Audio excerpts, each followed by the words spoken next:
brothers. Rock and roll. They are some of your favorites, aren't they? Absolutely. Oh.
Yeah. Okay, guys. Good evening. How's everyone doing tonight? Great. I'm Jay, aka Lord Gazumba. Got a 3-banger for you tonight. Or if you count me a 4. So have my buddies and my players, Alan, Bill, and Mark. Everyone here. This is gonna be a good run for us here. So we're gonna talk about. We went through 8 NPCs last week. That was a great discussion. Had a lot of fun, a fun talk on some things we do in the campaign a little differently than everyone else. But okay. But tonight we're going to go a little more depth on mercenary groups and adventuring groups that we use, homebrew and canon. So we got a whole bunch of groups to discuss. We'll see how long it takes, where we go with it. And I took a whole bunch of figure pictures, and they're all below scrolling through. And sometimes the left side pictures are Greyhawk, mercenary groups, and miscellaneous groups. So you'll see a couple from the Vestry Forest, the quote-unquote keep group in the Shieldlands, which doesn't belong anywhere. They're on the left. The right is Altamira and then Hardby. So that's how I split up the sides. So there's like 21 pictures in total scrolling through of all the figures for representing all the players and characters, and Bill's painted like 95% of them. So kudos out to Bill again. Like I said, I don't know where we'd be in this entire game without Bill. So, man, That's why I'm the pet. You think? That's funny. No doubt about it. So, let's go back. Let's go back to when we used to do mostly Night of York adventures back in the day, and then when Bill joined up, we went to a system of more adventuring parties. I think that's when we really did it. Bill, you think so? Around that time when you came in? Yeah. My second group of characters, yes. Yeah. Like Eleanor and Jonar were my first. Right. And then we started developing groups to keep the groups together. Right, absolutely. So it would have been like the Iron Brigade. Right, and that's who we're going to talk about first. So look at this. I got a sealed copy. This isn't open. I got a shittier copy than this too. All right, so this is the thing that gave Mark and me, especially, ideas to run adventures out of Greyhawk City.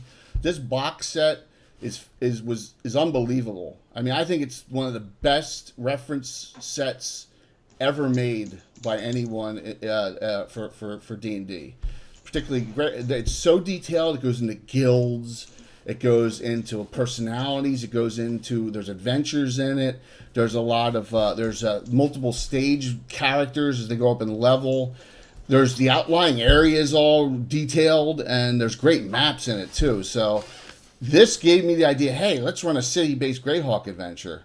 So, and here's my other. And then the funny part was they blew it all up when they did From the Ashes, like not that long after. Here's the and this one was good, and it finished up on what the other one had, the original box set, but it destroyed things. Yeah. I mean, it really put a wonk into the game, and a lot of the stuff we said, no, we're not doing it. And we'll discuss that tonight. There's multiple characters they just killed, and we're like, oh my god, these personalities are so fantastic, like Grimry Fisher, Valderessa Sharn, they just killed them. Yep. But then again, we can do whatever we want. It's our game, so sure. Absolutely. So let me flip this around this way here. Woo! Okay, let's start here. Greyhawk City. Now, we have so many different adventuring mercenary companies in here. I kind of made this list up. This list, it's not like, this list is kind of like a notoriety list. All right, starting at the top all the way down. A lot of these are groups that are actually in a lot of them are in From the Ashes, actually. Some of them are in the original box set, but they add a lot more in From the Ashes. So why don't we just start at the top, work our way down, discuss each group and the characters in it, what you like about it, and the style. And Bill's right. If we go back, the Iron Brigade was the first one we did, and they're the best. I mean, they're the cream of the crop. They're that's as good as it gets. Every one of us have super high level, cool characters in that. Like Alan, talk about your two real quick. In Iron Brigade, yeah, Kroger and Milana. Yeah, Kroger is a misunderstood deep gnome who is an illusionist thief. I think he's 11-13 now or something like that. Yep. 11th level illusionist, 13th level thief. Yep. Oh, he's not misunderstood. He's evil. People in the group tend to think he's evil. I would deem him more chaotic neutral. He does radiate chaotic evil. Yes, he does. But that's just a family curse that something he hasn't been able to figure out how to stop yet. So that's why many of the other characters think he is chaotic evil. Other than that whole poisoning of the well thing. Yes, Milana's changed class like 3 times, but all the knights did. Yes.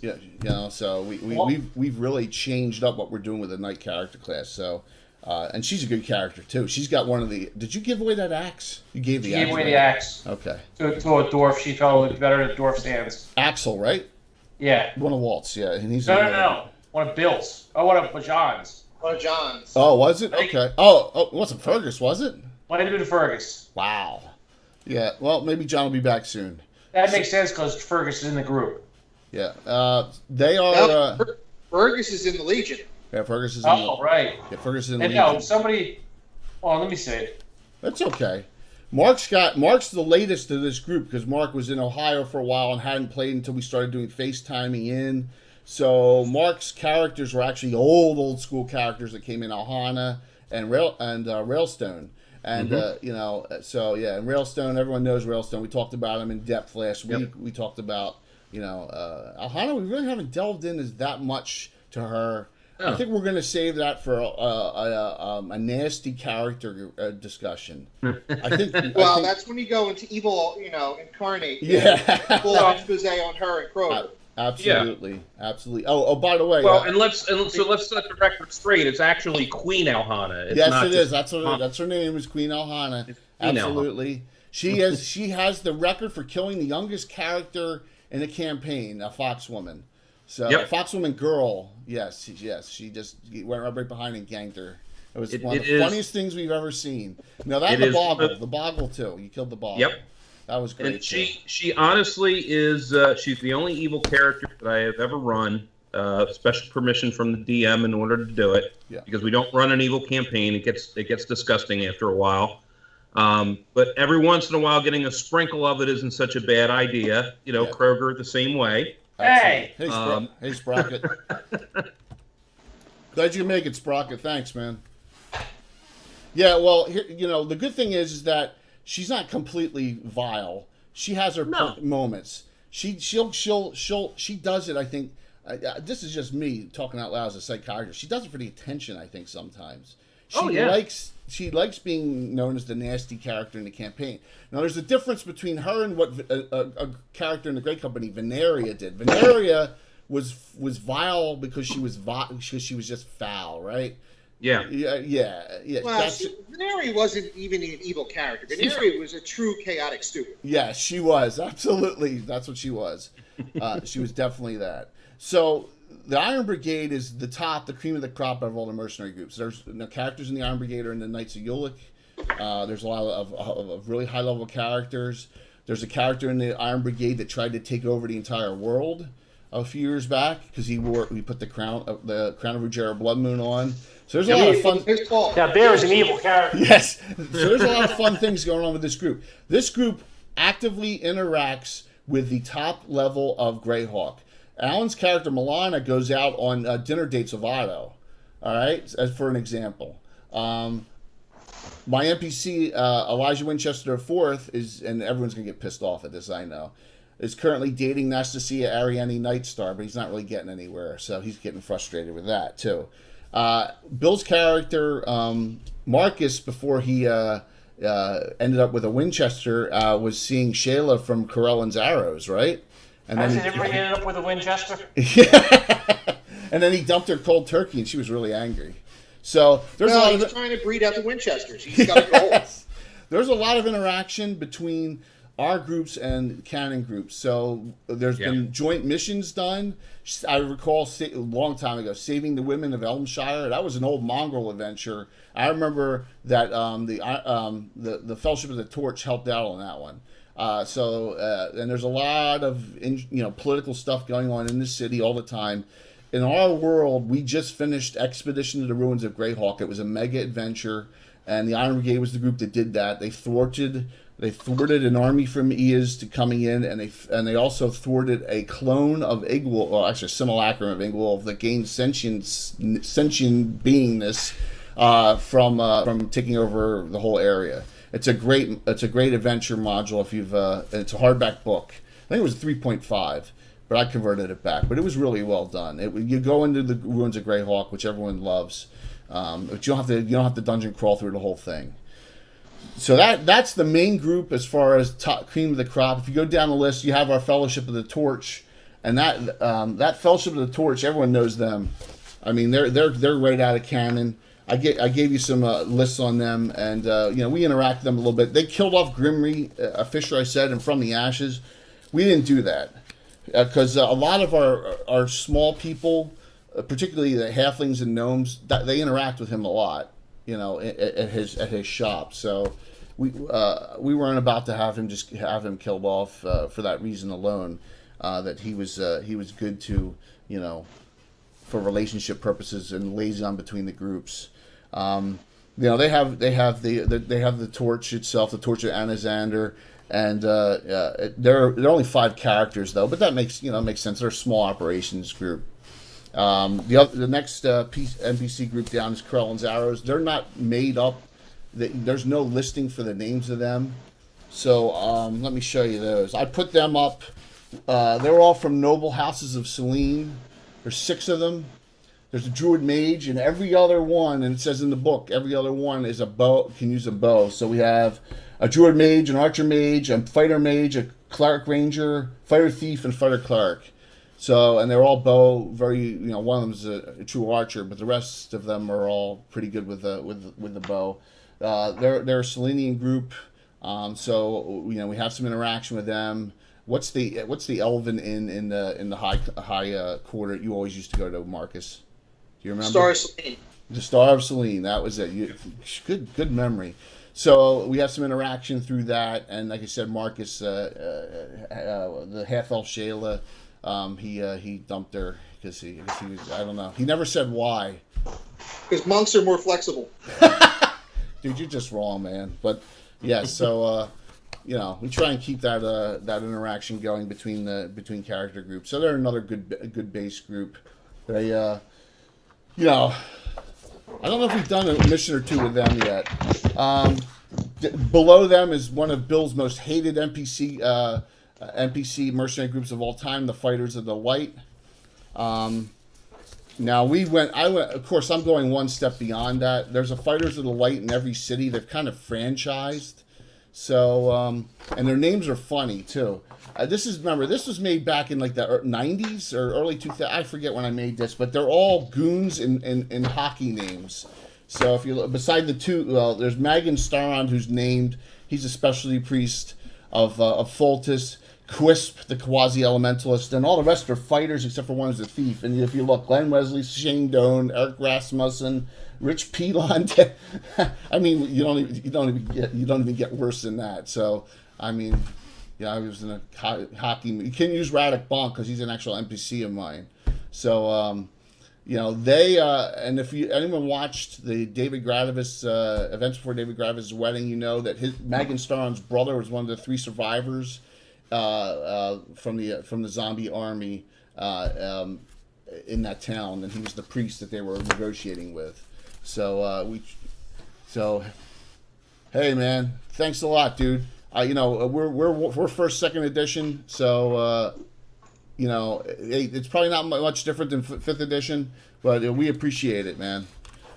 We're old school, so we're gonna stay old school because we're all old and we'll be dead soon. So right, we're all in our 50s.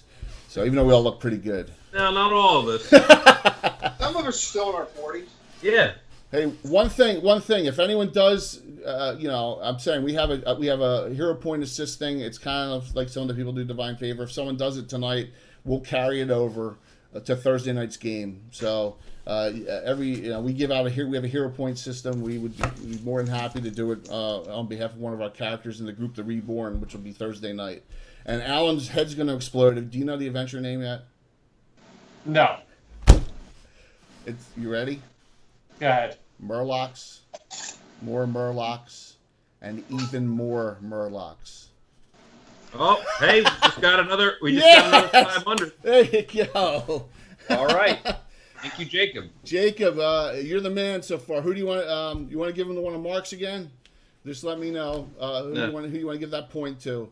So, and that's a special hero point. And use it after the die roll. So we appreciate that, man. Thanks a lot. Yep. Back to reality here on our discussion. We have. Oh, he's giving it to Bill. There you go. All right, so I'm. See, even we don't think you're the pet, Bill. All right, Bill. Which character? Oh, Aylwin. You gotta give it to Aylwin. Yeah, he always dies. So Aylwin the Ranger. Yes. Aylwin the Ranger. The Nazareth, welcome. We really appreciate it, man. Hey, Brian, how are you? Yeah, Alan's on camera. He's right there. Oh, look, you got someone busting your balls, Bill. Alan. You got Brian, so there you go. Brian? Yes, Brian, my WoW buddy.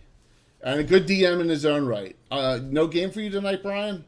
Or is it start at 8 o'clock and you get off at that time? So, hey, Brian, thanks for hopping on, man. I miss you guys. I miss playing WoW. You guys, I know you guys are going to be playing with the new expansion comes out. We'll see. But I know you and Jeremy are going to be playing a little bit more. So, back to our discussion on mercenary groups here. Below the Fighters of the Light, and see, is the Legion. The Legion is really not. And see, they have a little star next to them. They're a fantastic group, and they're going to be scrolling down shortly on the left side here. They have some of the most powerful spellcasters in the entire campaign. Of a Wild Mage and a whole bunch 3 Elementalists. No, you have 2, Alan, right? Yeah, Alan. Everyone, if you saw all right. So the group on the left now, in the left-hand corner, that's the Iron Brigade that just came up in the lower left-hand corner. Next group that comes up should be the Legion next, for figure-wise. They have some really awesome-looking. They have some hardcore fighters. They're led by a Cavalier.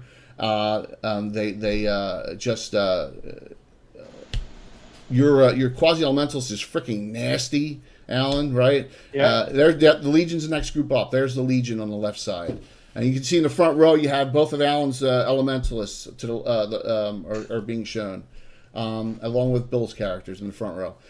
They're a great group, but they're not in Greyhawk now. They're actually up in the Shieldlands, and they have their own keep, and they have a winery up there now. And they're helping the Shieldlanders stave off like the Free Reavers out of the Horn Society, but they come back to, and they keep ties into Greyhawk because they started in Greyhawk City. So that's why they have a star. They'd be higher up if they were in Greyhawk. They'd probably be right with the Fellowship of the Torch if they were in Greyhawk. Oh, above Fellowship. Okay, you're probably right. But I can't put you there Everybody should be above the fellowship. Yeah. The next one's a group that I changed the name slightly because we had another Enforcers in Altamira.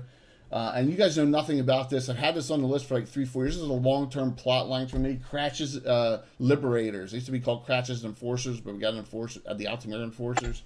They're run by a guy whose name is Cratch, and he's a half ogre, and that's all you know about it. But he seems to be working his way up the charts. He's the head of Vengeful Justice.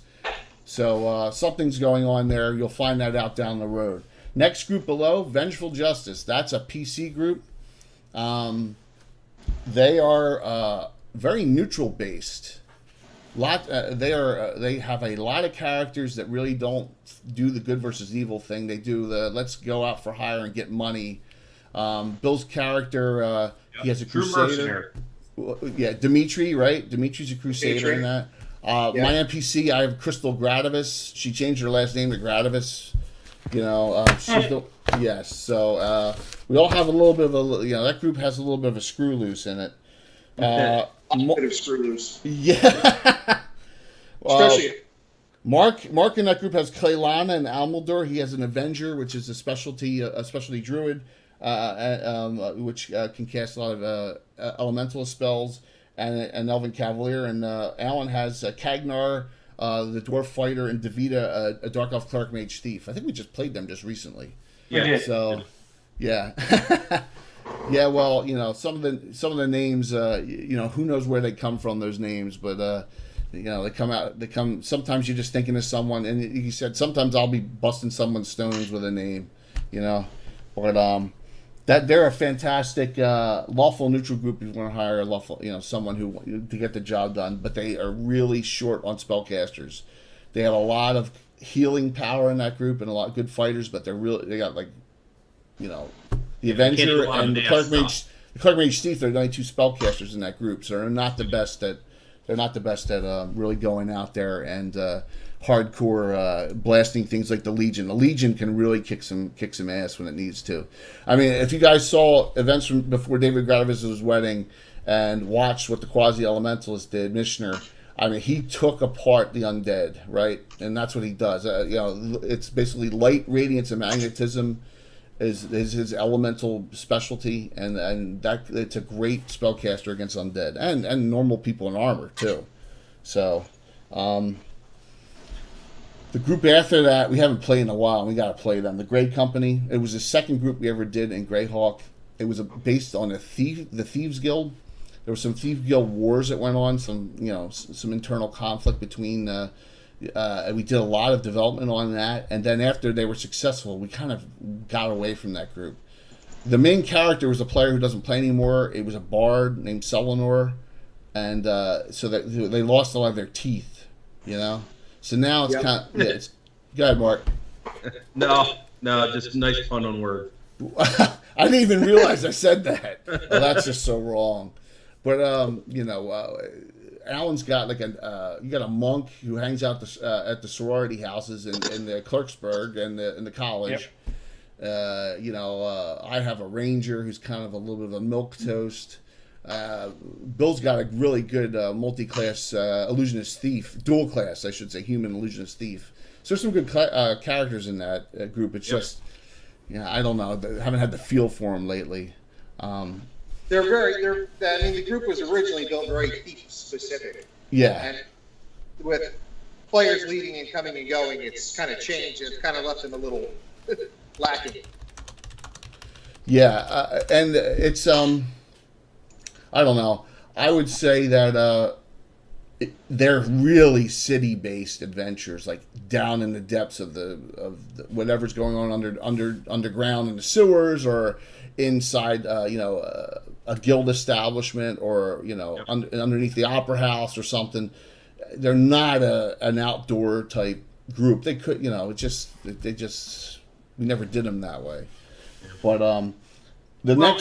true city-based adventures are always, in my opinion, a lot more difficult to actually do. Extremely. Because there's a lot of interaction that goes on. It's a lot more role play than it is like battle scenes and things of that nature.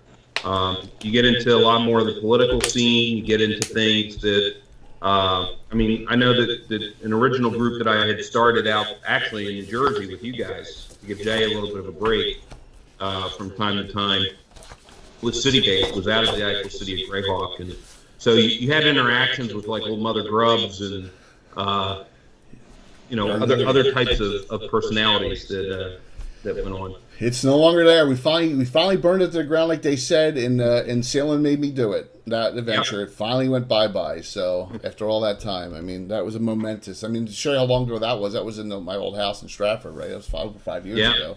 So, but as we continue down the list, Wasm, Carles, Golden Scimitar, and the Goodman and Real Thane, they're mentioned in from the Ashes box set. We've never really done anything with them, but they're down there, They're just there, so they're ranked on the list. But below them's the Gnarlyman, and the Gnarlyman's a special case. The Gnarlyman we kind of had take over our kids' adventuring group. Now my son and Bill's son are playing, and then they joined the Gnarlyman, and then a lot of the main characters were killed off, so now they are the Gnarlyman. And occasionally we have a Greyhawk Kids thing. I'm not broadcasting that. It's playing with just 8, 9, 10-year-olds, and they are the Gnarlymen, and that's where they are. And they have some good characters. My son's got a fighter. Bill's has got a ranger. We all each have an NPC or two in it, so that all the adults can play in with it too. And it's really cool. It's nice to have bring the next generation up. And I'll occasionally throw a picture out there of what we're doing on the sites, but I do record it, but I'm just going to save that for them for when they're older and they can laugh at it. So I know Mark had a good time when he was back here. He played with them the one time as well. Yeah, it was an absolute blast. Yeah, definitely. Got to start him somewhere. Yeah. Yes, you got to start them somewhere, and it's a good thing to get them started young, and it's G-rated. We're not doing anything crazy with them, but it's the good versus evil struggle. And it's good because I can just use the terrain I have up, and it doesn't matter. I can use the same terrain. I don't have to rebuild the terrain from scratch. The Breakers are another group that we kind of don't really use that much. They're in it's another group that's mentioned from the Ashes. They're from On Wall, but the group below, this is our new group that we just started, Iron Fury. They started in the expedition to the Ruins of Greyhawk. They are actually a subgroup of the Iron Brigade. The Iron Brigade kind of formed them to get all the new low-level people that want to maybe join the knighthood or want to work for the cause of good, and we've done a bunch of adventures with them. So they also did the Mongol the Revival adventure we broadcast a couple weeks ago, and I'm having fun with them. They're low level, but we got a long way to go. One of my NPCs applied to Corellin's Arrows and was rejected by them, so she's pissed off, and now she's an Iron Fury and she wants to show them. So that's how we do some character interaction. Plus, they always get hired out by Corellia.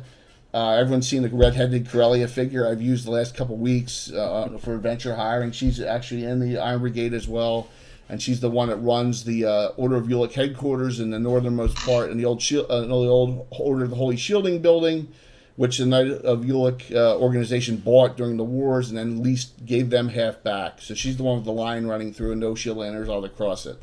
So, she's a paladin, but dual class, right? Yes. Dual class. Now, for Mark's sake and for interaction, so we can start doing maybe some group mergers, Mark, I put Slap down for you. But they're all the way down here, and for Jacob, I put Slap down. What's Slap stand for?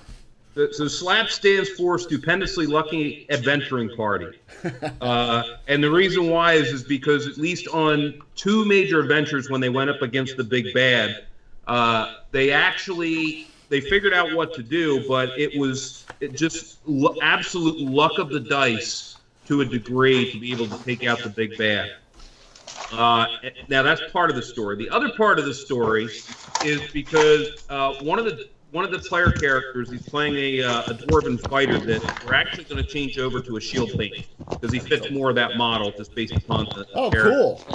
And so essentially what had happened was he got critically hit and he lost an arm at the elbow.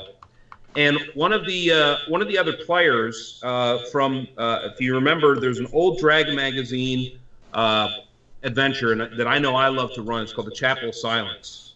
And in that actual adventure, it's actually a true Dungeons and Dragons adventure, not an AD&D adventure. It's D&D, but, yeah. in that actual adventure, you run across a ring of 3 wishes, and one of the characters ended up with it. And he's what we refer to as an emo, and he plays him very emo-like, very brooding and sarcastic, and doesn't get along with a lot of other people. And ended up making a deal with the dwarf to get his arm back, wish his arm back. But as part of that wish, anytime that anybody says the word slap within earshot, he actually takes that hand and slaps himself across the face. So it was just kind of a natural fit. Nice. Between the two. That's awesome. I know. In talking to some of my group, they're kind of excited about the possibility of doing a cross-functional game. So we'll have to figure out how we can do that. Here's some things in the works. Because we're going to play Thursday night. Then I'm on vacation for an entire week. Mark's. My goal is to make sure to get Mark's group up, and they play every other Monday. Are you playing this Monday or next? You playing this Monday? Actually, we're off for 2 weeks because we're coming back from Gen Con. Oh, okay. So we decided to not go that week, and some people had some stuff that they had to change. So we're going to be going back the following week and then 2 weeks after that. I'm going to try and get them to broadcast onto our channel on Monday nights. Add a second game. That'd be cool. Number one. 2, I think we can do some cross adventures on Thursdays where we can have Mark Skype in and have them join in, have a couple extra characters, maybe some low level stuff. Yep. That'd be kind of fun, just to have some extra play. Just get some other people in there, whether they're at Mark's house or whether they're joint Skyped in. We'll figure it out. Yeah. So and we'll just do that on occasional basis down the road, just to get some other points of view in. But or on an off night, I can run something on a Saturday morning or a Sunday evening or later on or whatever. Yeah. We'll figure something out. We'll figure something out. Absolutely, absolutely. But thank you for adding it. That's a nice touch. Yeah. So cool, man. Cool, Jacob. I'm glad you like that. So that finishes up Greyhawk City. Greyhawk City is, just like I said, is fantastically developed. If you as a DM want to start a city adventure in any world, I mean, this is the thing to get. Get this box set. Even you can get it I guess on Drive-Thru-RPG even, and get it. This is the set you want to have. Even the maps are fantastic in the surrounding areas. So and there's great adventure cards in this too. I know Mark and I have used almost all the adventure cards in both. But there's great adventure cards in this as well. I can honestly say that it's probably the most developed city I've ever seen since they did the City State of the Invincible Overlord. Yes. Judge Guild. Yes, so that was overdeveloped. Every single square inch block of that thing was developed. Absolutely. So we'll jump off to it. Anyone else have any last comments about Greyhawk?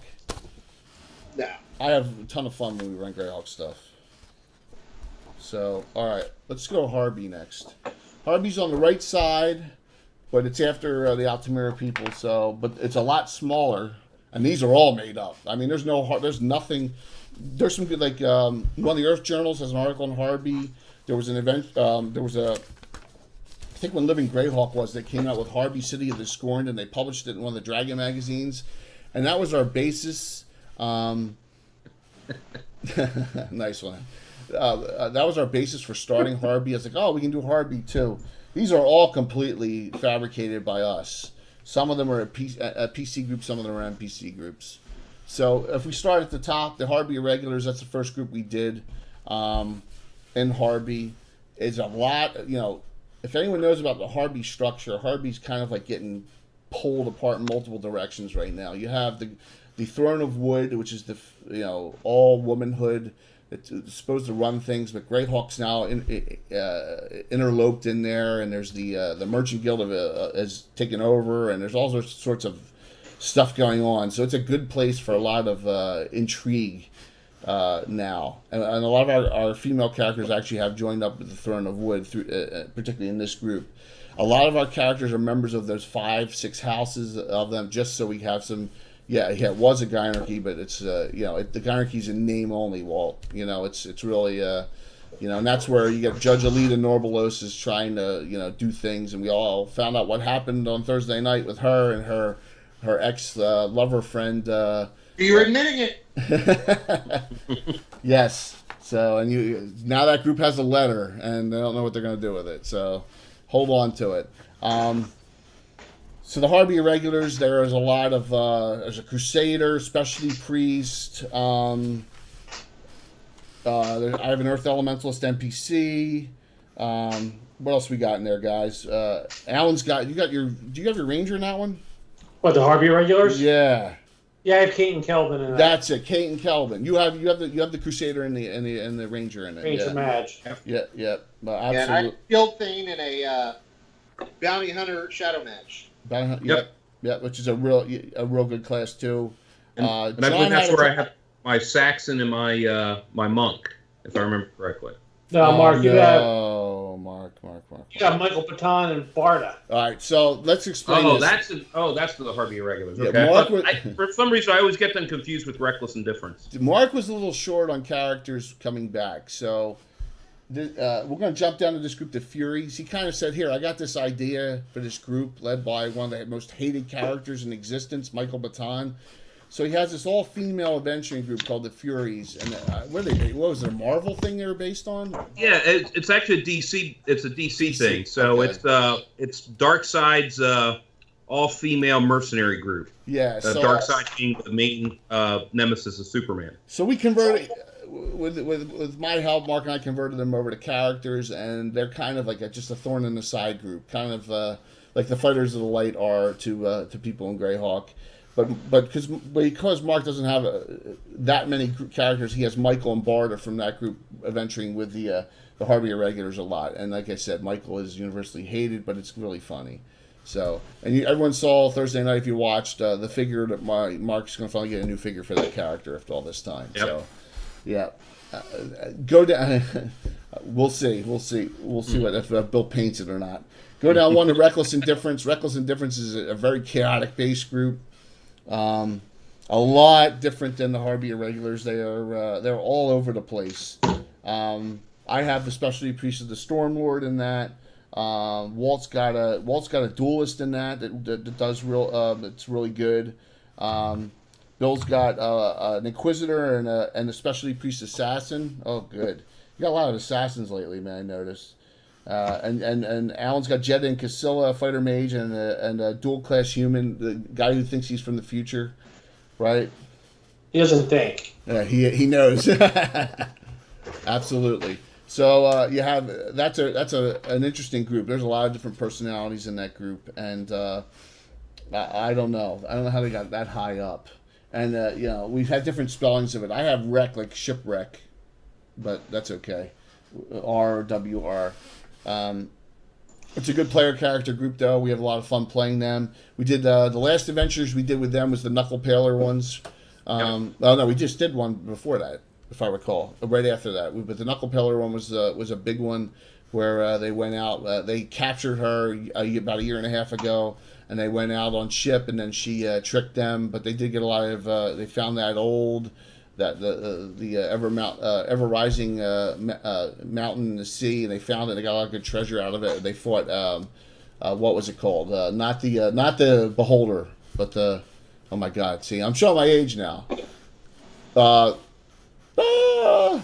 Right, the lawful neutral Beholder, Mark. It's not a Spectator. Spectator. It was Spectator. Yeah, it was Spectator. It was a greater Spectator. Thanks, Alan. Yeah, they fought that greater Spectator, and they got the woman's armor and her special bracers and stuff in that adventure. So that was the last one, and she got away, and supposedly she's traveling south now in her ship, heading south with Donnie the Dandy, and maybe you'll see them with the other group as they're going to be harassing the Ulick area now. So we'll see. They're getting out of Woolly Bay, which is probably smart for them. Yes. You go down another one here. We talk about the Furies, the Fighters of the Light and Harby. They're franchising, so they're everywhere, and they're just everywhere because I love Fultus in our campaign's lawful neutral based. It's not the lawful good, old school Fultus. It's the lawful neutral Theocracy of the Pale Fultus. That their favorite saying is cold weather is Fultus's way of telling you to throw another heretic on the fire. So they are a pure form of lawful neutral, and these people are like, they're religious zealots. So that throws another wrench into things. The difference is that they don't think that they are lawful neutral. Well, yeah, exactly. That's the difference. Exactly. They think that they are, they're right. And you guys dealt with them in the events before David Garvis's wedding. There's only 3 of them left. 197 of them are dead, and he's negotiating with you. They're both all negotiating with you in town. The Fultus people, for those playing WoW, remind me of the guys. Was it the fighting the Crimson Scourge? Scarlet Crusade, right? The Scarlet Crusade. Oh, I used to love with the dogs. Remember they were great, and they would you have the taint on you, and they just attack you. You didn't have the taint on you. I loved them. They were one of my favorite. You're absolutely right, Bill. They were lawful neutral. Brian will remember them too, in our WoW days, going through those areas. So. Going through Strathmere, God, Scholomance, and the one after that too, in that area up there in WoW. So the Hiltless Swords is another group of ours that you just saw Thursday night. We used them, and they are not unlike the other 2. They are a joint experience group. Yes, Stratholm. Yep. Thanks, Brian. Everyone in the group here, all our players have 3 characters. You get to choose what 2 you're going to take, but everyone gets experience, and that way we're not worried about we're missing a guy here and there, we're missing this class. Sometimes if a couple people can't make it, then we'll play 3. It just allows for a lot of flexibility. It's a large adventuring party, but then we're not adventuring all of them together. So some characters are off doing other things. Now they're not getting treasure picks in that adventure, but they're getting the experience. So the experience, they go up slower, and of course, Alan said I'd bone everyone. They go up slower, but we spread it out. We spread it out over time. Yeah, your character went up Thursday. One of 4 characters that actually went up. So that's mine did. So I wasn't there. Yes, none of Bill's did. But the Hiltless Swords, they have it's a sea-based group. They have a Corsair. They have a Dwarven fighter who's a sea dog. McKelty's a Crusader of Osprum, a sea god. There's a lot of that, but then there's the other aspect of the group, that can do the land fighting as well. So they have a ship. They have a letter of marque for Harby, so they can go out and raid on behalf of Harby. So I try and do a lot of sea missions with them as much as possible. They have 2 Corsair hirelings that are on the ship, and they're in we'll see if we scan through it. That's Reckless Indifference. So they're coming up next. On the right-hand side, they should be coming up next. That's the Reckless Indifference is on the right side view right now, and there you go. That's the Hiltless Sword right in front of us. The group on the right side. You can see McKelty with his trident, and so that's a cool group. You see, there's a lot of figures. But that's where we play, man. We like to play with a lot of, there's no right or wrong way to play the game, and so that's how we do it. I like that group. They're cool. That's a real fun group. Absolutely. There's a lot of really great personalities. A lot of multi-class characters too. There's a lot of interesting multi-classes. There's there's a witch mage and there's a cleric mage, but you're what's called a Greyhawk mage. Yeah, Greyhawk mage. Cleric Greyhawk mage. Absolutely. Yep. So the other 2 groups are NPC groups. The Swords of Redress was a subgroup of the Fighters of the Light in Greyhawk, and they kind of, they're lawful neutral base. We'll see what happens to them now that the Fighters of the Light have come into Harby. And the Breakers of Chaos are a group that's outside of the city. They're a halfling group. They do some missions, but it's usually in the hills outside of Harby. That's why their notoriety is real low, because they're really not coming into Harby that much. All right, so that finishes up Harby. Anyone have any comments or questions about the Harby groups? Hey, thank you. Hey, Duty, thanks a lot, man. Good to see you on again. Appreciate it. I'd say as well that there's and I don't know specifically where you got it from, but there's a whole write-up on the city of Harby if anybody is ever interested. Yeah, that City of the Scorned. Yeah, the City of the Scorned. I think it was out of a dragon. It was a living Greyhawk, I think. Now, the Earth Journal has a great one that's really detailed, and I've merged them both together. Yeah, if you can get it. Yeah. If you can find the Earth Journal, kudos out to the writers of that. There's a whole thing on that. It's just there's a different name head, and you got to merge them back into them. There's the Farist family in that, and then there's the Longlands and the canon one. So you got to merge them back in. Besides that, the Thug class of the Greyhawk is another cool thing. Walt has a Thug in that group, Rafiki. I wonder where he Not got just that a name. thug, but a one-armed thug. Yeah, well, now we have a one-armed inquisitor too. Joanna got her arm cut off Yep. Thursday night as well. So, and you can think how pissed off Joanna was. She had a bad night. She took a super heroism potion, and 2 rounds later was paralyzed by a carrion crawler. So it was just with her arm cut off. It was one of those nights, man. It was just a bad night all around for everyone. But that doesn't sound so bad to me. it was fun, and the great thing was we had some great audience interaction as well. There was a lot of questions about our play style, because if you go online, 95% is not a tabletop style in D&D. We're a rarity in the style, and it's just it's a lot of investment, man, and we're going to try and continue to do it that way. We've done it for 38 years. We're going to keep on doing it. Yeah. So, any other Harby comments? We have 3 groups in Harby, so it's a lot less than we have 5 player character groups in Greyhawk and 3 in Harby. Right. 6 if you count the kids group. So in Greyhawk. So Rings of Regeneration. Few and far in between. Few and far between. I like giving out vampiric Rings of Regeneration or half vampiric Rings of Regeneration over regular Rings of Regeneration. And I don't give them out that much either. So Yeah. let me tell you something. When you DM this long as I've DM'd, and you play for the same... Hey, Sean, you play with the same group of players, you know things you don't give out, okay? You don't give out Helms of Brilliance. That's just my friends don't know. You don't give out Robes of Eyes. You don't give out Elric Swords, duty. You don't give out Robes of Eyes, Walt, right? You don't, what else am I... You don't give out Robes of Scintillating Colors, right, Alan? Why not? You don't give out Arrows of Direction because you don't want to be that arrow to get stuck in someone's head, right?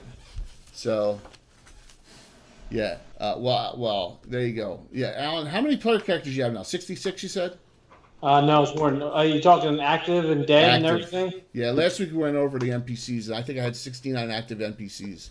And you had 6. Right now I have 64 active characters, and I have 16 inactive and 9 permanently dead.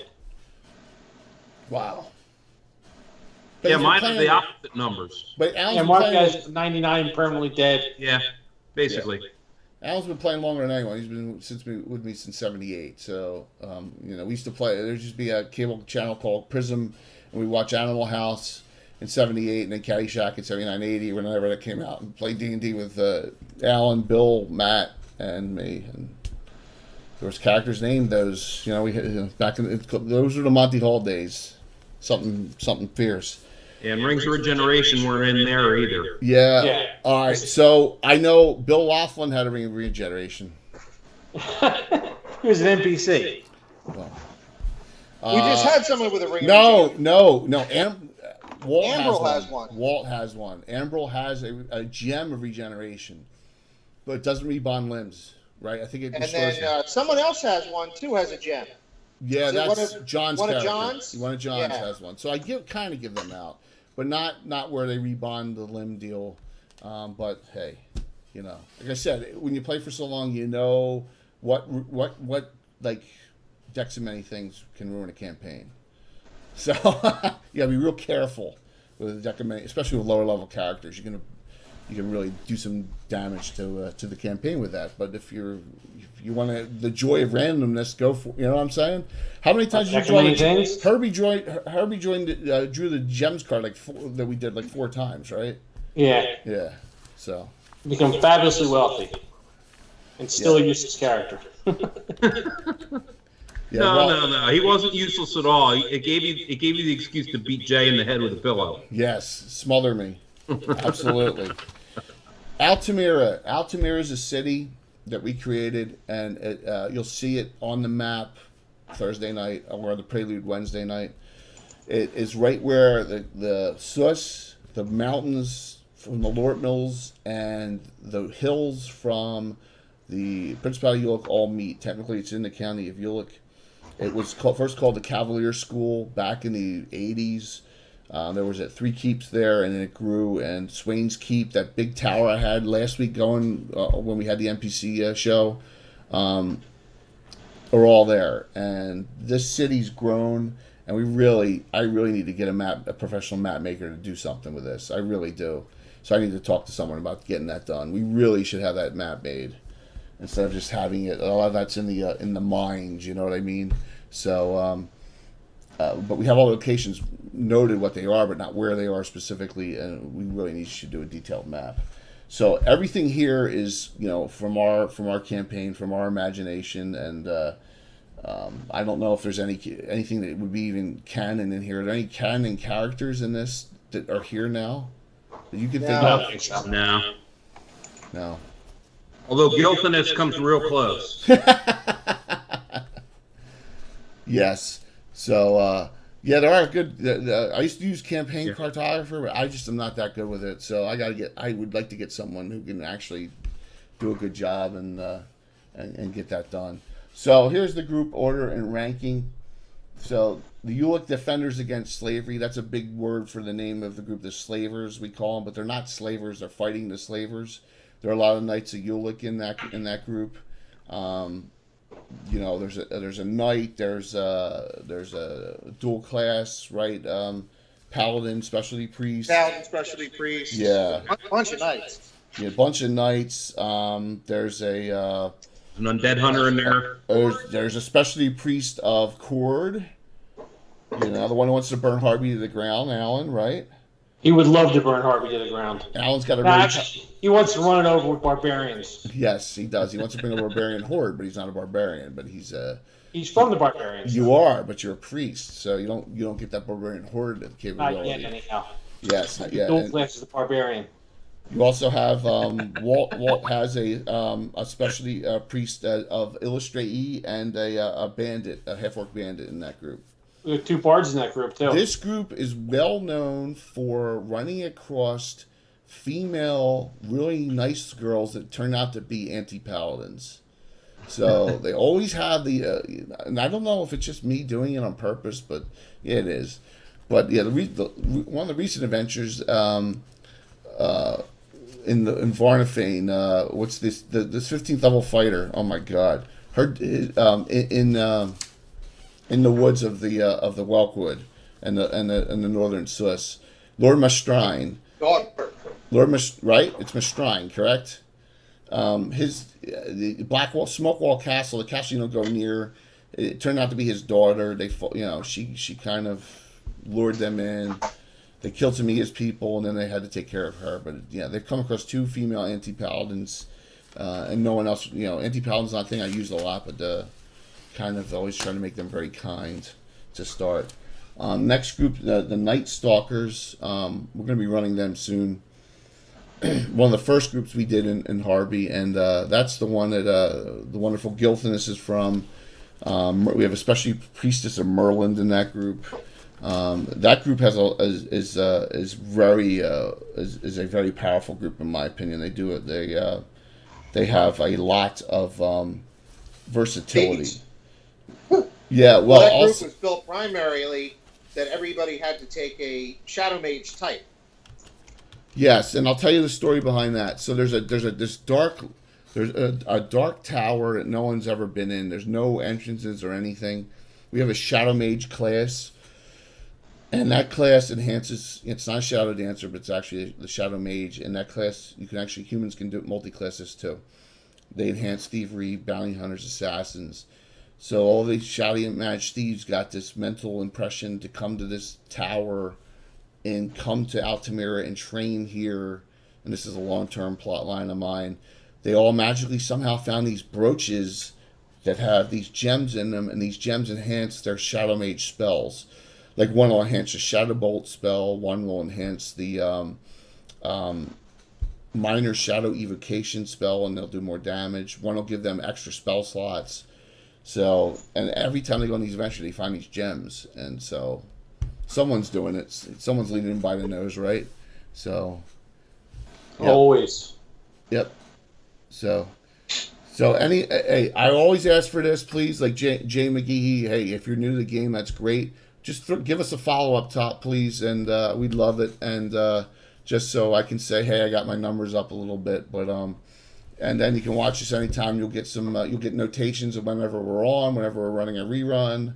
You know, if anyone notices in the followers, Funkin' Hottie Peaks one of the followers, the 70-second follower.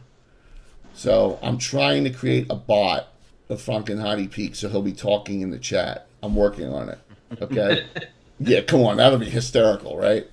So DM Shane's actually from Greyhawk Channel is actually going to help me. He has Morning Cane in the bot, so I got to figure out what I'm doing. I'm going to try to do that, and I think that would be a great time. You know, having Fonkin mouthing off in chat. There's a way to program the scripts, man. Yeah, see, I know Mark would love that. So next group below the Night Stalkers is the Huntsmen. The Huntsmen are a group of bounty hunters. A lot of them are a bounty hunter class. Bounty hunter's kind of like an assassin, but they can get they have some spell-like trap ability. And the main bounty hunters guild in the entire campaign is here in Altamira. The head of the bounty hunters guild's the mayor, Charisse. She's from an old group, and so there's a lot of Mark has a character named Farquaad. There's Farquaad Fedez, but there's a lot of other dual class. There's a what do you have, Bill? A fighter bounty hunter in that one? No, I don't have. I have an archer thief and a straight fighter. Oh, I thought you dual classed. You never dual classed. No, because we didn't have any fighters. Oh. McGee, he asked what kind of characters we are. Alan, one of my players, he has 66 characters that are active. Okay, we've been playing since we were kids. For 38 years, so I'm in my early 50s. I've been playing since I was 13 years old. This campaign, we believe, is the longest and oldest ongoing campaign in existence at 38 years. So it's kind of developed into an entire world. So that's why we're talking about all these different adventuring groups. And I'll say for James J McGee that this is actually first and breed of second edition with a little of other things kind of thrown into the soup. So we don't have things like Dragonborn or some of the others that you're gonna see out of fifth edition. Yeah. We have half orcs and half ogres, though. Yes, we do. You can play, and you can PC a half ogre. You can PC. Okay, so you can PC dark elf, sylvan elf, wild elf, gray elf. You can PC surface gnome, deep gnome. You can PC mountain or hill dwarf. You can PC a half elf, PC human. You can PC a half orc or a half ogre. Did I miss anything? No, duty booty, no half trolls. No. Sorry. No, see, we're old school first, second edition, man. And so dwarves can't be paladins. Dwarves can't be magic users. Dwarves can't be illusionists. Fighters, clerics. Yeah, hold on, I got it right here. Here's our all right. I'll throw this up real quick for the question. Here's our cross-reference chart. Here's every class we have. Here's every race we have. Here's the cross-reference on that class can be that race. So human has a whole list all the way down. Now, they don't have every single thing. Like, for example, guardians can only be halflings. Shield things can only be dwarves. So there's a little bit of a variety here.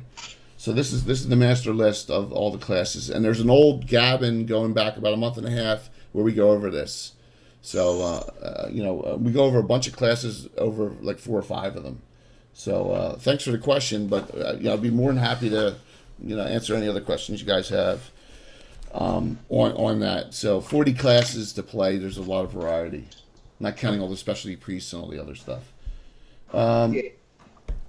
Bill's favorite group next, Theo's Heroes. And the only reason why it's named that is I have, once in a blue moon, I'll play a Jester, which is a thief subclass, and the Jesters are very... They don't do much. Useless is a good term. But I play them for comedy relief, and this group has some good characters in it. And so Alan has an Elven Druid Mage and a human Undead Hunter, one of Herbie's kids. Walt, for example, has a specialty priest, an Elven specialty priest, and has a Dwarven Shield Thane in this group. And Mark has an Undead Hunter and a specialty priest. Nicole and Selegna, are they from the Shieldlands? Yeah, they're originally from the Shieldlanders. They're the Shieldlanders that came down to Altamira. Yeah. Yep. And Bill has a fighter thief, and that's a bust on another old player. That's I think Sylvanelf on that, is she? No. And a quasi-elementalist, a human quasi-elementalist in that. Yeah, so all the races are covered there. Yep. But no one would name it for weeks. And we were playing the group, and I said, we got to name this group, we got to name this group, we got to name this group. And no one would name it. So I said, well, then the Jester says, I'm Theodore Craxus, and then it's Theo's Heroes. And so that's how the name of Theo's Heroes came about. Kind of stuck. And it stuck. So that's in our player character group. The Fighters of the Light and Altamira just got here. See, they're everywhere. So I know they're going to become like a thorn in the side of the lawful neutral thorn in the side, particularly Tritherian. Tritherian people hate Foltest people.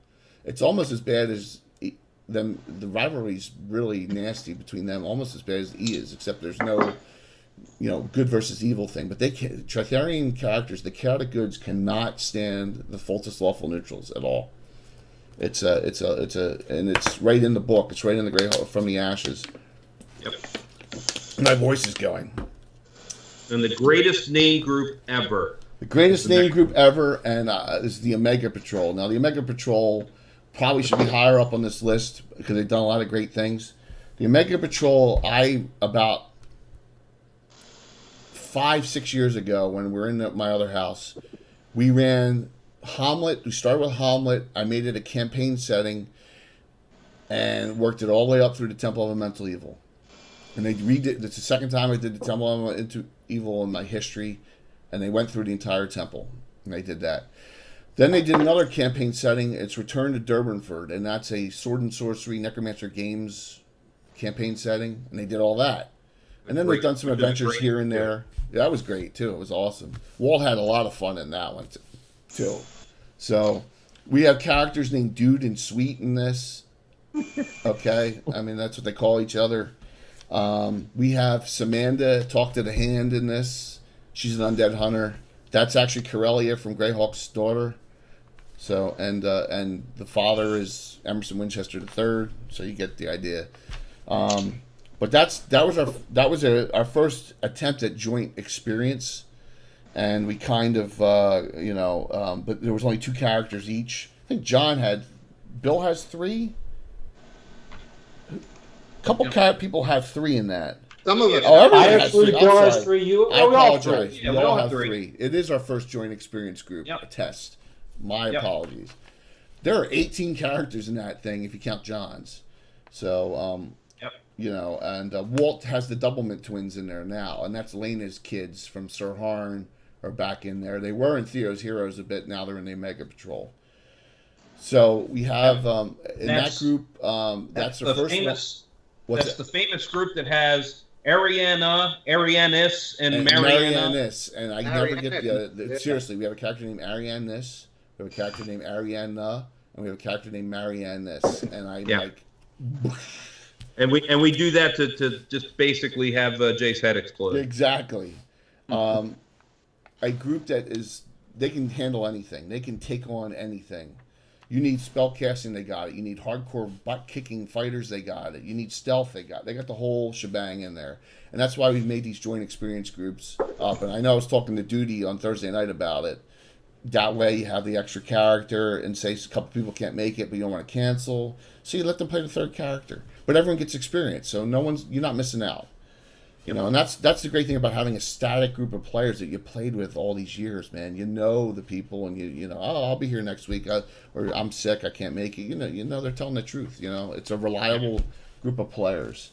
I'm gonna be sick this week. Because of the Murlocs, any Oriental Adventures areas. Bill, just so you know, I'm bringing a knife. I'm stabbing your hand if you play that Murloc app. I have it already set on my phone. I'm good to go. We'll be stabbed. Oriental. We don't play any Oriental Adventures at all. It's just something we just never got into.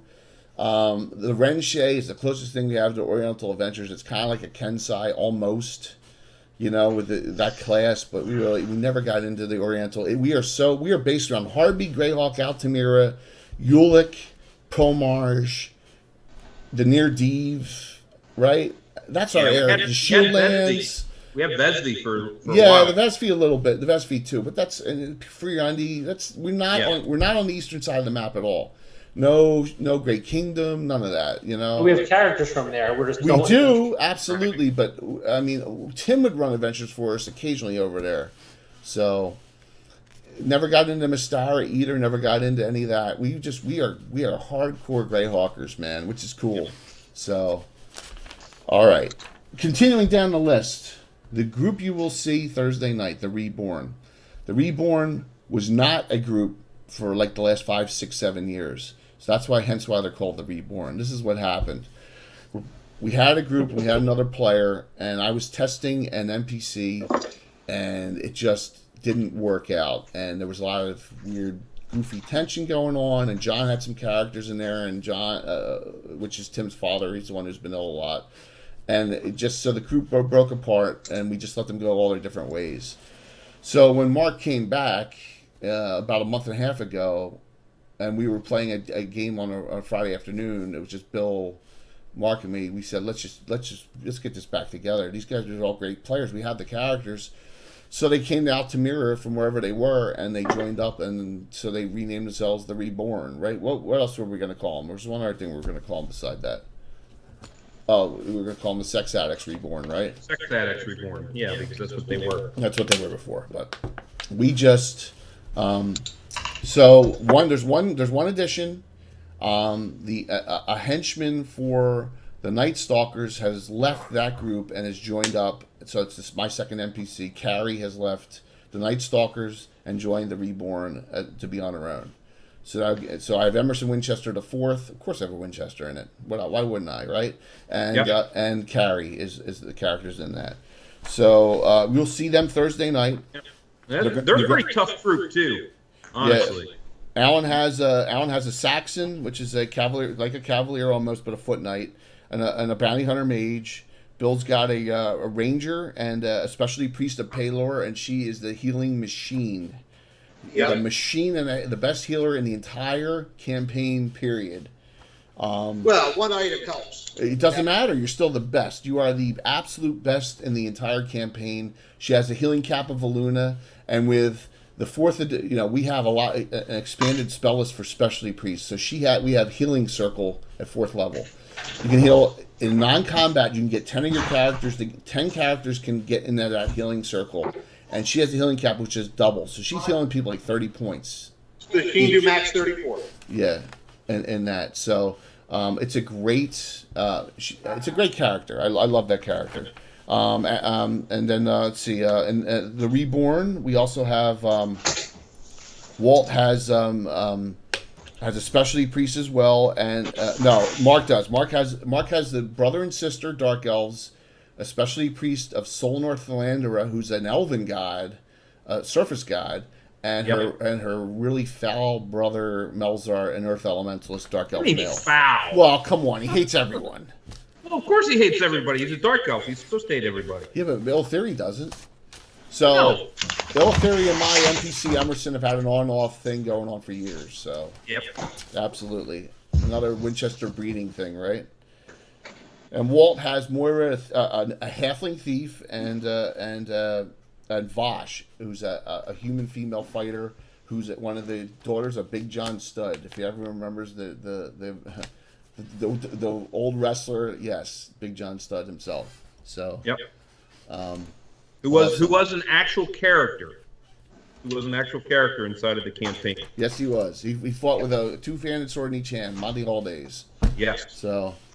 Yes, double numbered. Yes, Duty, you got it. That healing cap of Valuna is awesome. She has it, so it cranks out the healing in the group. Yep. So continuing down the list, Mark's favorite person of all time leads the Altamira Enforcers. This is an NPC group. There is a picture of them. They're mostly plastic figures. I will just generalize. Mark had a guy he went to high school with whose father was, what was he, a douche? An ass. An ass. Yeah. So his friend one time brought a character based on his father, and he was a neutral evil human fighter. His name was William the Enforcer. Tim was DMing, and the guy got killed and he wanted to get raised, and they went to a good temple, and he said, "Why would we? You're pure evil. Why would we raise you?" And so, with the Speak with Dead, they actually talked to his soul, his spirit, and they said, "If you convert even over to a neutral, we will do it." And he refused. Right? He refused it. I guess he wanted him dead, so he didn't get raised. But then somehow he got resurrected as the evil DM. And now he's causing trouble in Altamira. William the Enforcer, he's like a 9th level fighter now, and he has what's called the Altamira Enforcers. So, if they pop up, I'll show them to you in the listing.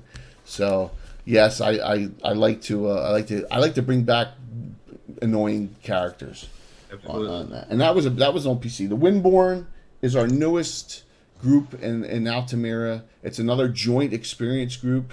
All right, so the Reborn's on the right. The 2 Dark Elves. You see the Dark Elf with the bow in the front. She just popped up on the right side.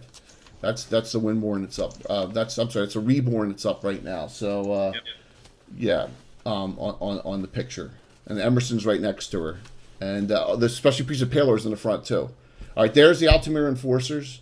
This group, most of these figures are plastic because it's on. We're not gonna have to paint up figures on that. And William the Enforcer is the one metal figure right there. All right. So, and the next group should be the Windborn. They are in order of notoriety up the group we're talking about now. This is another joint experience group. So everyone has 3 characters in this group. There's the Windborn, and you can see one of the figures is Styre the Saxons of the Mountains figure, and they're all great paint jobs by Bill. I mean, look at the size of that group. So that's the Windborn, and we have in that group we have a lot of different classes. Some of these characters are actually from the Barbarian lands. Walt and Alan and Bill have each a character from. One of them is King Hungrids, I think it's his name, the king of the Frost Barbarian sons and his friends. So you have a Walt has that. Walt has that as a fighter, and you have the Crusader. Now you have the Barbarian and the Crusader, right? Right. You have the Barbarian and the Crusader, and Barbarians take forever to go up. So.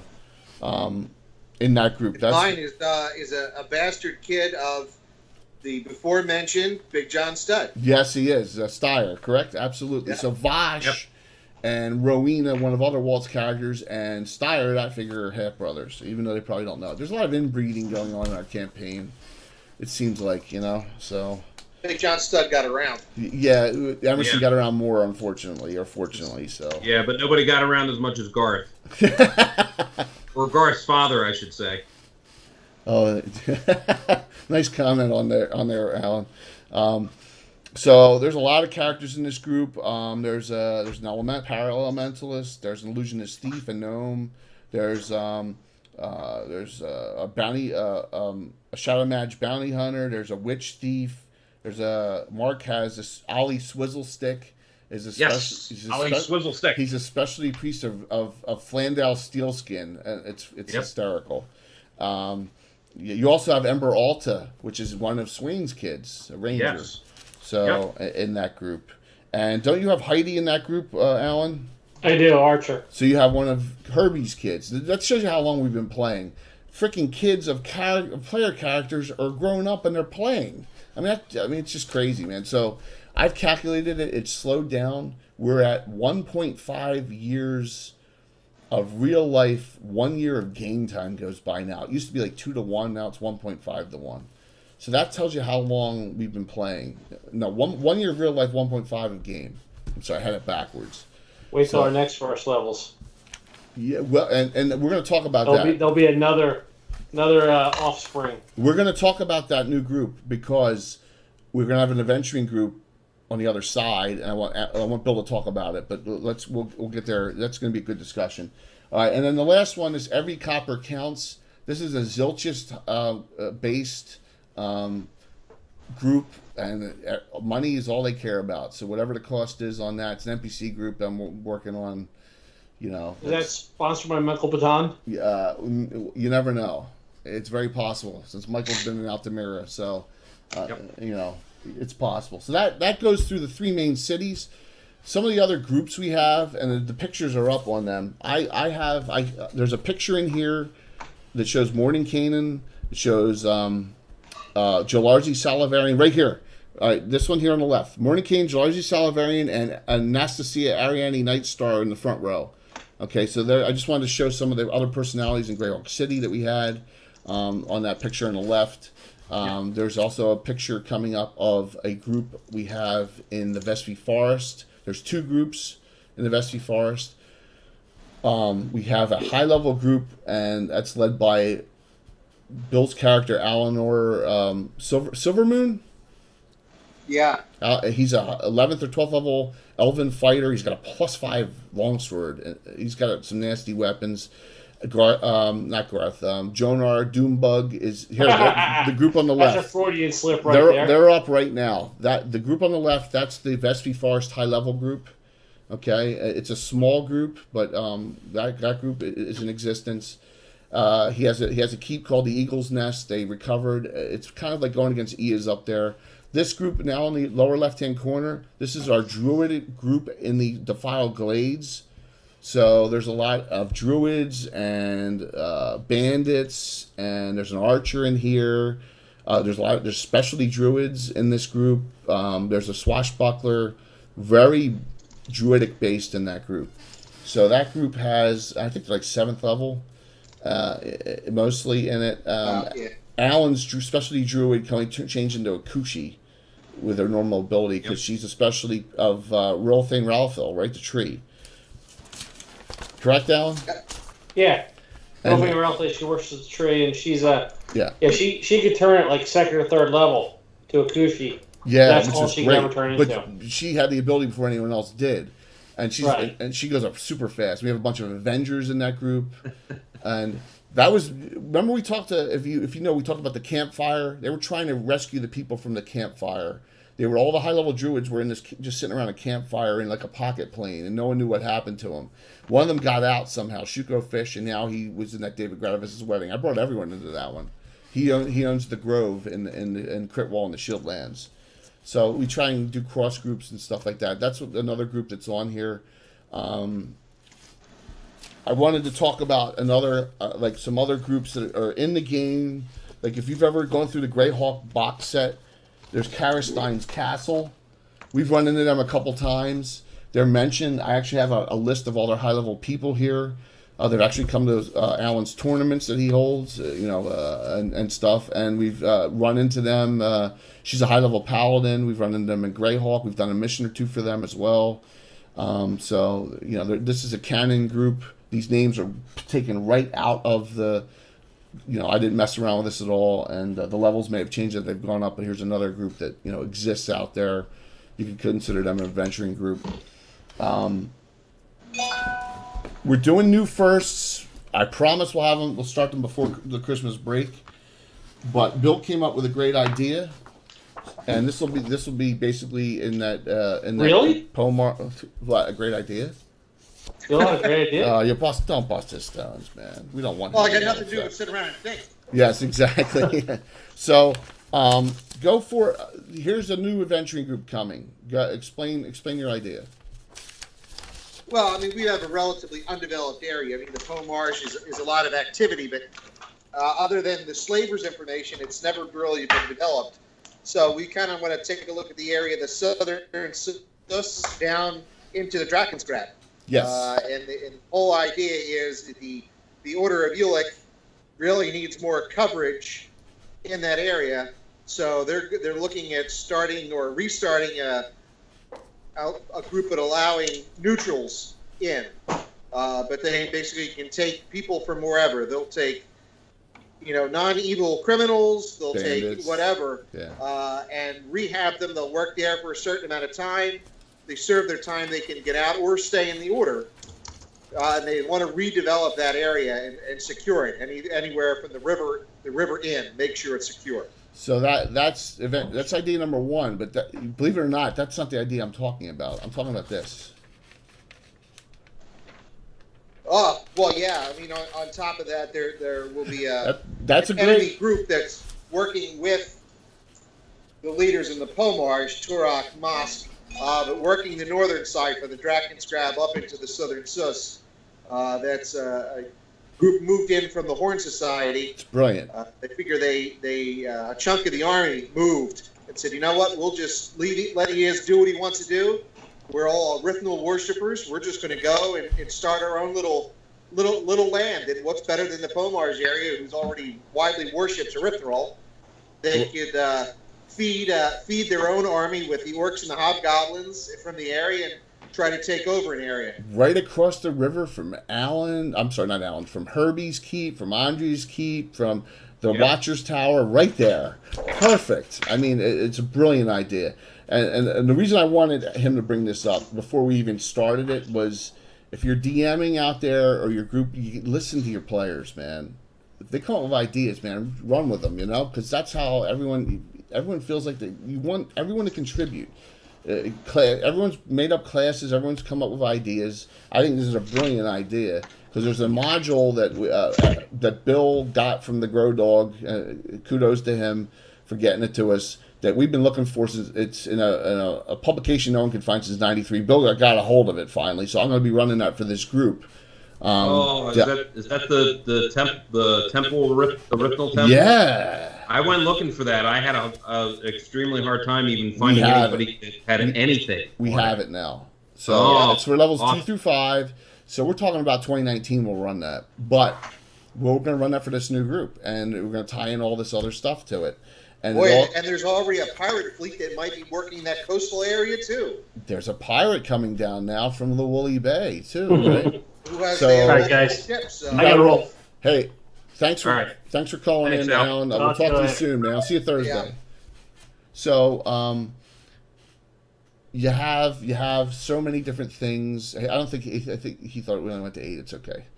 You have so many different ideas. Just sit down with your players and talk to them about it and flesh it out so that it works for everyone in your campaign. Enough, and sometimes ideas, and I'll say no if I have to, right, Mark? You know that. No, just no. No. So but usually it's not about me. It's usually about somebody else. Sorry to hear that about the millennial thing, man. But we're old and we're boring though. So as far as with age. Some things, other things to discuss after with other groups is that we got a ton of them, and it's like, oh my god, how do you keep track of all of them? It's easy, man. You just we got this log. Here's all the groups and all the characters that are in it, and sometimes things change because Walt tends to jump characters around if he's still on. But we have a whole bunch of different players, and then I will give them the options of what groups to play and stuff. Usually a week or two in advance, I try and project it all out. But it makes stuff not get stale, because when you're running stuff up, you go first level and you go up to all the way up to 10th of the same character, and then you just stop. That's what tends to happen. Boring.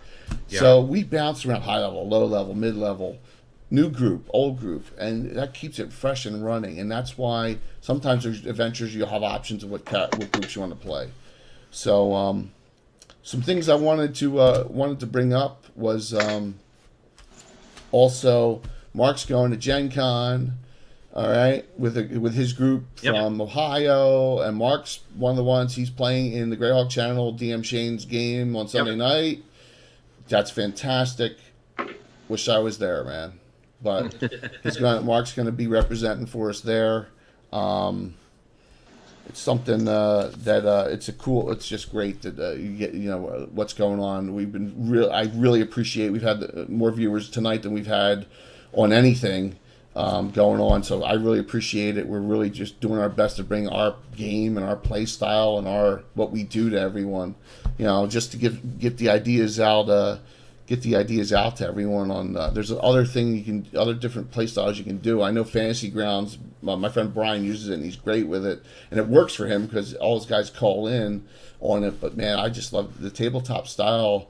You got to be close to each other. The majority of the players Mark calls in, but the majority of the players got to be real close to each other to play with a tabletop style. You got to be there. Definitely a dying art. That was how the game was really intended to be, and it's just kind of evolved a lot. Walt, next year you and I will go, man. We'll go. We'll go. I'm jealous. I wish I was going. Yeah, wish we were all. I'm going to send you guys lots of pictures. So. Yeah, absolutely. Well, I might give you a shopping list. That's fine. That'll work too. So, in wrapping things up, it's not. It seems like a lot, but it's not, because you're playing one group at a time, and that's it. It's one group of characters, but the cool thing is these characters may be affected by another group, or they may be affected by some other PC, and that's how you create a campaign. That's how you create a world. That's not how you don't have a one-off, just one group adventuring or whatever. You have all these different people interacting, and you got Brian. It's late. There's rivalries between our own groups, especially in Harvey. One group. I mean, there's people within certain groups. I mean, we all hate the Furies, or as I like to call them, the Furries. Well, not all of them. Not all of us do. Yeah, so their creator likes them.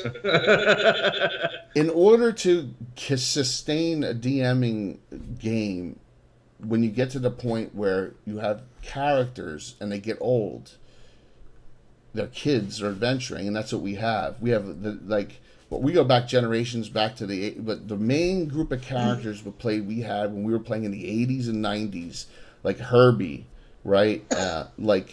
Swain, like Lena. Their kids are adventuring now in our campaigns, and they're in groups, and that's that's how we kind of sustain the feel that it's a real world, and that there's people. There's characters, and the characters have lives, and they exist, and they have good days and bad days, and you have your adventure. I look at adventure as a TV episode, right?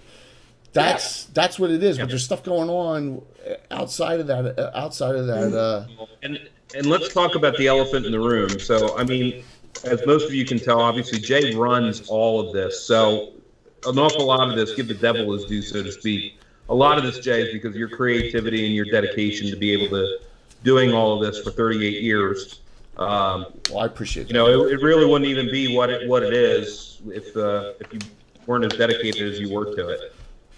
I love doing it. I think the great thing about all of us on here, Walt will say that. I think Brian, I know Brian's going over to do Star Wars, but it's a role-playing game. You gotta love the game, man. And that's what, like I said, we don't do this. We're not on here to do this as a career. It's not happening. We all have, we all work. We have jobs, and this is how we entertain ourselves. This is how we, stay bonded as friends for so long by playing the game, man. I look forward to when Mark comes out here and plays in person. It's fantastic, and that's what you got to do. You got to find the right group of guys, or some girls too would help. Sometimes I know we're sausage fest, but it's just the way it happened over 30 years. It's cool though, man. You gotta get that bond, and then hey, man, there's fights during the game. I mean, I've been going back and forth with Alan on some stupid shit lately too. I mean, but it happens, man.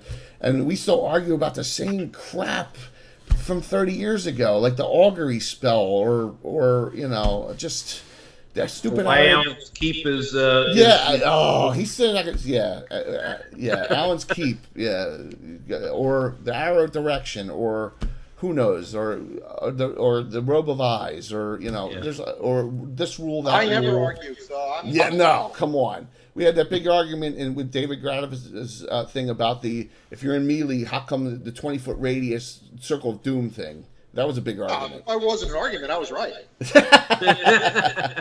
All right, Bill. Bill. Tell us what you're making. Show us. Thanks, Jacob. Let's see what we got going here. Blackland Terrain. Let's see what he's got going. Building. So it's just it's a two-story. Let's see. I'm going to try to get in front of the camera. Two-story building. It's actually with the doors will open. Nice. It's kind of hard to see, but you see some light coming inside. I actually put a forge or a fireplace inside the building. It's hollow on the inside, so you put a tea light on the other side. It actually comes through. The windows are. I cut out a blister pack and painted the window lines on it, so the light will come through. It's wait until Thursday, because there's going to be some really cool stuff Thursday night. So there is. Now, I will say this, is that I've started talking with Miniature Building Authority, because I use a lot of that stuff too. Just started with that. I've used since 2002. We've used a lot of that, but there's room for both. The whole terrain is, all the terrain features are Bill, and the buildings are all Miniature Building Authority for Thursday night. But the features and cool effects and stuff and the lake, because we're playing in a town called Crystal Lakes. So there's a big lake out there. You'll see in the pools and stuff. It's kind of like a resort in the county of Ulick. Yep. You know, so but it's great. What else you got? You got something else up there? No. Well, I'm just making a little fenced-in yard for the other side. But I just built it. It's Closer. Now dry. Bring it up a little closer. Can you do it a little closer? It's just a little gated area for the side of the building. Okay, cool. Yeah. For any of you players that are out there that are looking for this kind of stuff too, go look at Blackwind Terrain on Facebook. Yeah, he's on Blackwind Terrain. He's on there. He has all the stuff, and you'll see it in our adventures. I try, when he comes up with a new special effect or something, I immediately use it. You'll see it Thursday night. Well, actually, you'll see it on the Prelude Wednesday night. I'll have a little sneak peek as to what he's done. I have Miniature Building Authority destroyed buildings, and I kind of used them because they fit. And what he did, it looks so awesome. Yeah, I mean, it is awesome looking. Good. Yeah, I can't wait to show. I send it to Kirk, that stuff, to NBA. Yep. So Bill, you got to have smoke starting to come out of the stacks next. Yeah. Yeah, well, that'll be next. I gotta get an old HO engine and put it in there. Put oil in the engine so that it smoke. And Bill will have some new figures painted for me for Thursday as well. A couple of our Murlocs. And if anyone's a WoW, Brian's a WoW player, and Brian and I go back. We ran that guild for years, and everyone knows how fucking, sorry for swearing, annoying Murlocs are. So I ported them in to D&D.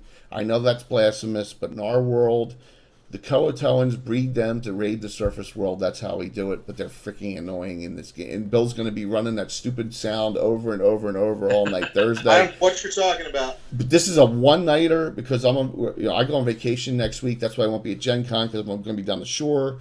This is going to be a one-nighter hack and slash Thursday, but we're going to have fun with it. The participation from everyone last week was fantastic. We look forward to that again. Aylwin's already got a special hero point from Jacob, so that's fantastic.